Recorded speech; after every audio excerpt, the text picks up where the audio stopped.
Magandang araw mga kaibigan. Bigyan natin ng reaction opinion itong post ni Feed Your Mind Incorporated. Pahayag ito ni Mr. Ronald Llamas tungkol sa katatapos lang na confirmation of charges ni PRRD. Matuloy ba ang trial niya? Kasi nasa pre-trial stage pa lang ngayon. Aakyat ba sa trial proper o hindi? Ito ang pahayag ni Mr. Llamas. Ipoposta ko ang aking dangal at puri. Magtutuloy ang kaso ni Duterte sa trial. Ano ba? Ano ba ang dangal at puri ni Mr. Ronald Llamas? Yan ang tanong. Tingnan natin people's reaction. Dito mo makikita kung may naniniwala ba sa kanya. 15,000 ang nag-react. 13,000 ang tumatawa. 122 ang galit. 2,100 lang ang nag-like. So, percentage-wise, estimate ko lang ito nasa 85% ang hindi naniniwala sa kanya. So, ibig sabihin, wala siyang kredibilidad. 15% lang naniniwala. So, paano ngayon may tatanggap sa pusta ninyo? Ito, comments. Alex Banasano, kilala ko ito, classmate ko. Kala ko yung balbas ipupusta niya, kakapal ng MOX. Leno Bintek, may dangal ka pa ba? Kain suka ang mga ito. Ito yung mga bumabati ko sa mga Marcoses noon. Kasi true and true, dilawan ito. Siya ang political advisor ni Pangulong Pinoy Aquino. Diba? Mortal na magkalaban ang Marcos at mga Aquino. Siya nasa Aquino side. Ano ngayon? Isa siya sa mga nag-propose na dapat magsanib puwersa ang mga dilawan kakamping Aquino at Marcoses. Nasaan ang dangal? Ang may dangal para sa akin, si Congressman Edgar Erese. Dahil sabi niya, makikipag-alyansa kami sa mga Marcos, di parang nakikipagtulungan kami sa mga kurakot. Ang ganda yung Marcoses, inaakusahan na mga kurakot kayo. May record sila sa Guinness World Record, the most corrupt couple in the world, Ferdinand Marcos Sr. and Imelda Marcos. Ang anak nila ngayon, sobra pa. Tapos, itong si Llamas, sinasabi niya, kain suka tayo. Alyansa tayo sa Marcos. Para manalo tayo, para hindi matuloy presidente si BP Sara. They are so afraid of a BP Sara presidency.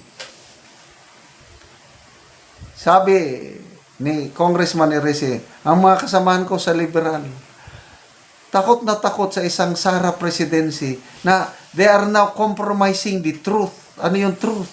Na mga Marcoses, nakakabit sa kanila ang korupsyon. Yun ang truth. Kasi nga, kitang-kita itong Marcos Jr. ngayon, gaano katalamak ang korupsyon, parang nalampasan pa niya ang record ng kanyang tatay. Tapos ngayon, makikipag-alyansa ka. Yan ang very proud itong si Mr. Llamas. Sabi niya, pag nabuo ang Robredo PBBM tandem, tapos ng eleksyon. Wow! Yun daw, talagang sure win daw yun. Pag pumayag si dating BP Leni, siyang presidente, ang running mate niya, Pangulong Marcos Jr. as Vice President. Yun na, tapos na ang boxing. Panalo na sila. Nasaan ang inyong dangal? Ang inyong puri, ang inyong prinsipyo? Ang sinusukan nyo noon na Marcos magnanakaw, katandem nyo na. Nagtatanong nga lang naman. Nagtatanong lang. Again, ang mga real dilawan kakamping, Congressman Edgar Erese. Yan ang tunay. Na, never, babangon sa minatay ang aming mga liberal party leaders pag mangyari yan. Hindi sila papayag. Correct. At ako, sa tingin ko, itong si Madam Lenny, may prinsipyo ito, may values ito. Hindi siya papayag na makipagtandem kay Marcos Jr. Marespeto lang yan, mabait lang siya, magalang. Kaya yun, tinanggap niya si President Marcos, nagbisita sa Naga, tinanggap niya 500 million para sa Jesse Rebredo modernization. Ano ba yan? Panliligaw na ba yan? Para ay, nako. Oh. John Dale Victorio. Wag na po kayong pumusta. Wala naman po kayo nun eh. Logi lang ang kapusta ninyo. Oh, ako nga. Ayaw kong makipagpusta. So, Harto Gumia. Ang tanong, marangal pa ba siya? Yan ang tanong. Enelin Rebosora, meron pa ba tong dangal? Gwen Cosido, sabihin mo, done deal na kasi yun, kaya kayo kampante. Siyempre, maleta is the key. That's your personal interpretation, Mr. Llamas.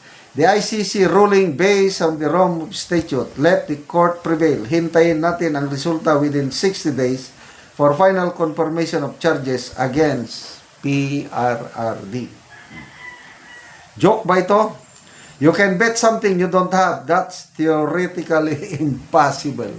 Anyway, let's pray mga Wala pong posible sa ating Diyos. Alam niya kung anong totoo. Hindi naman perfecto ang ating Tatay Digong. May mga pagkakamali siya. Kaya lang, kung yung war on pulburon niya, mas maraming nakinabang na Pilipino. Marami ang nagsasabi na kalmante sila. Maglakad sa gabi, mga anak nila, mga OFWs lalo na, nasa malayo, hindi sila natatakot kung anong mangyari sa mga anak nila kahit 10 oras ng gabi dahil alam nila may Tatay Digong na may kamay na bakal, kaya lang may malambot na puso, maawain sa dapat kaawaan, kailang matindi sa mga adiktos, binidiktos, sa mga masasamang tao. Salamat mga kaibigan sa inyong pagsubaybay sa ating channel. Nakakatulong kayo ng malaki sa tribong Talanding ng Bukidnon dahil ang sweldo natin sa channel na ito is pantulong po sa tribo. Namimigay tayo ng libreng yero at pako para makapagpatayo sila ng mas maayos na tirahan. Panoorin nyo ang video na ito. Muna ni ang natagaan na mo o gyero. So siya lang nagpasan.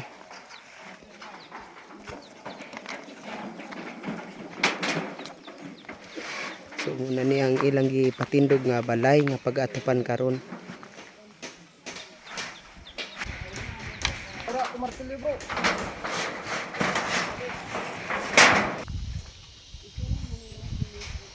Muna pag martili dia.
O karon humanagyod sa pag-atop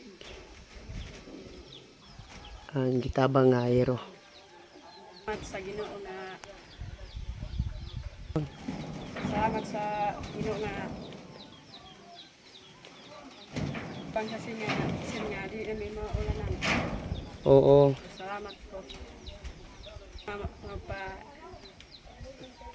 Inaat unta nga magpadayon ang inabang para dagan ang may nabangan. Salamat kaayo. Salamat.